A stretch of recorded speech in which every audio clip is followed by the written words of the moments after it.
Good afternoon, everyone. I'm Stacy Van Dyke, and we're able to start with a bit of good news in the flood fight today. The Mayville Pizza Shop is back open just days after floodwaters came inches from seeping inside. This is what it looked like on Monday after weekend storms caused flooding across the valley.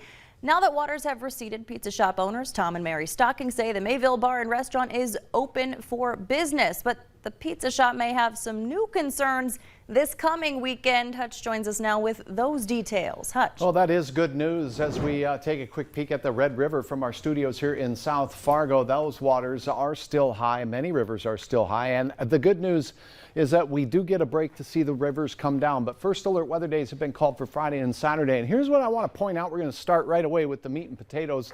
And that is the fact that we do have some high water out there across the valley. And with that high water and more rain in the forecast, we are going to see, well, some obvious concerns. Now, this is a 2-day forecast rain potential through Saturday night with a little bit more coming our way into Sunday as well.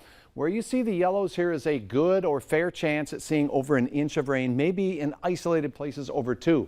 Notice the oranges starting to show up. So this means heavy rain is going to be working through the area as we go through the weekend. Even the Southern Valley and moving its way into parts of Polk County, we could have a band of heavier precipitation accumulating as well. Take a look at where you see the yellows and oranges on this map and know that this kind of rainfall potential over a wide area is going to add to some concerns. And here's what those are.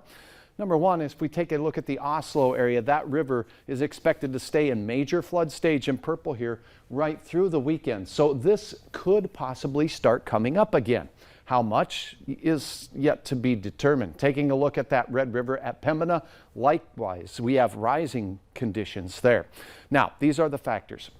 We do believe that the overland flooding could expand even more than what we've been seeing this week because of the additional waters. We do believe that there will be the potential for some washed out roads like last weekend.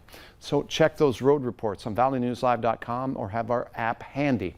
And another crest is likely for some rivers, and it may be as high, and in some cases maybe even a little higher than the crests we saw this week. And this will last into next week. I'll have hour-by-hour details on that rain, so you can plan your Friday, plan your Saturday, but keep our weather app handy because it looks very soggy once again. Yeah, a lot to watch for. Thanks so much, Hutch. An apartment fire has serious damage to one unit and left one person without a place to stay. The Fargo Fire Department says it responded to the fire around 1 a.m. at the 1700 block of 40th Street South. Officials say when they arrived, smoke was billowing out of the building and caused serious damage to the kitchen in the apartment, making the unit unlivable. The damages, it's estimated between $20,000 and $25,000. The person killed in an apartment fire earlier this week has been identified. Fargo police say they believe the person to be 39-year-old Bradley James Mead. That happened on Tuesday night at Park Place Apartments. As fire crews worked to put out the fire, they found his body in one of the units. Firefighters are continuing their investigation to determine the cause. President Biden is asking Congress for billions more in military, humanitarian, and economic assistance to Ukraine. Russia has intensified attacks in eastern and southern Ukraine and is warning the West not to interfere in the conflict. Skylar Henry reports from the White House.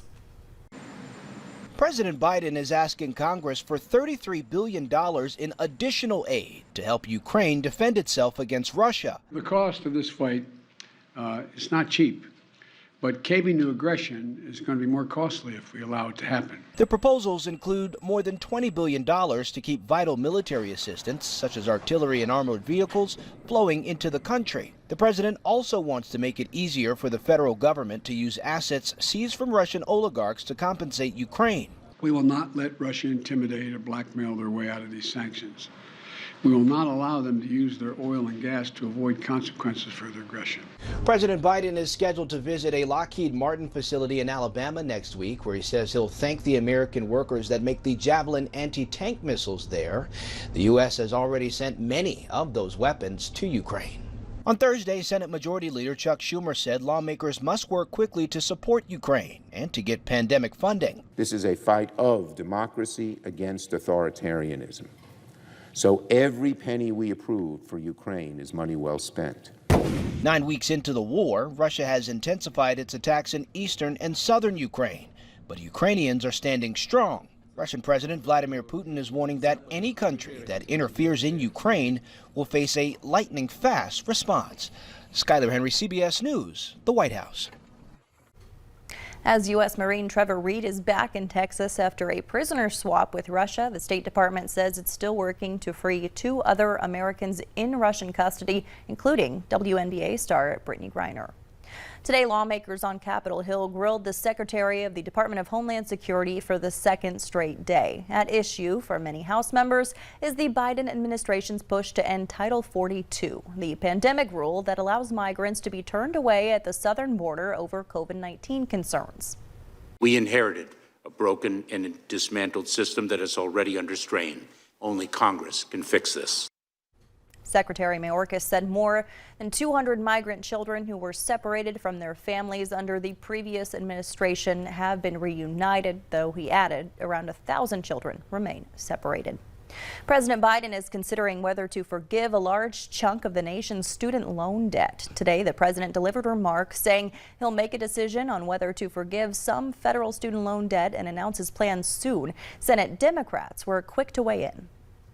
There are tens of millions of Americans and their families who are waiting for this. Right now, student loan debt is holding back people who are trying to buy homes. It's holding back people who are trying to start small businesses. It's even holding back people who want to start families. So the time is now. Let's get this done. Though Democrats like Senator Warren there are pushing for a $50,000 reduction, President Biden has said he is not considering that proposed plan. During his campaign, the president said he wanted to immediately cancel at least $10,000 in student debt per person.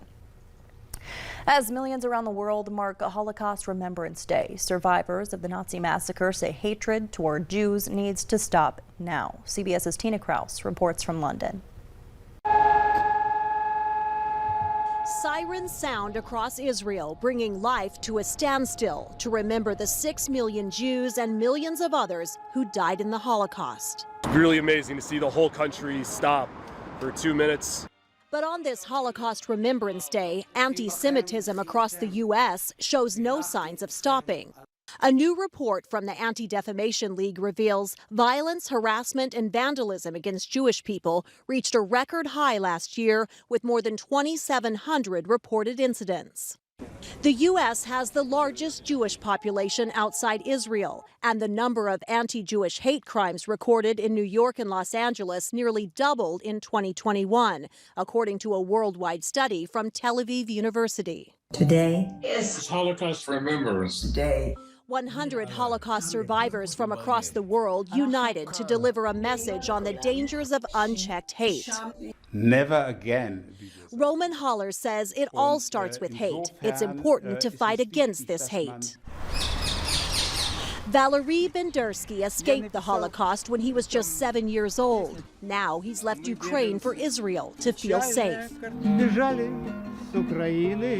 He sings, "We fled from Putin in Ukraine the way we once fled from Hitler." With anti-Semitism on the rise, he's joining the calls for peace. Tina Kraus, CBS News. Not all of those who lived through the Holocaust have escaped the war with Russia. This month, a 91-year-old woman died in a basement in the war-torn city of Mariupol. Earlier today, the Supreme Court upheld a dismissal of a discrimination lawsuit filed by a deaf, legally blind woman against a physical therapy business that wouldn't provide an American Sign Language interpreter for her appointments. In a 6-3 ruling, Chief Justice John Roberts wrote businesses that receive federal health care money can't be sued for discrimination when the harm is emotional, not financial. The decision will guide lower courts in how to handle future discrimination claims. Moderna submitted a request to the FDA this morning for emergency use authorization for a vaccine for children under 6. The most recent phase of trials revealed that 2 doses of its vaccine have a 51% efficacy rate for children 6 months to 2 years old and a 37% efficacy rate for children 2 to under 6. If approved, that vaccine would be available to kids between 6 months and 6 years old. After a tough few years in a pandemic, Chipotle is thanking healthcare heroes in a big way. The company is giving 2,000 people free burritos, bowls, or whatever else their Chipotle-loving hearts desire for a whole year. That's more than $1 million in free food. You can nominate a hero in healthcare by posting about how they've impacted your life on Chipotle's social media and tagging your hero. That promotion goes until May 6th, which is National Nurses Day.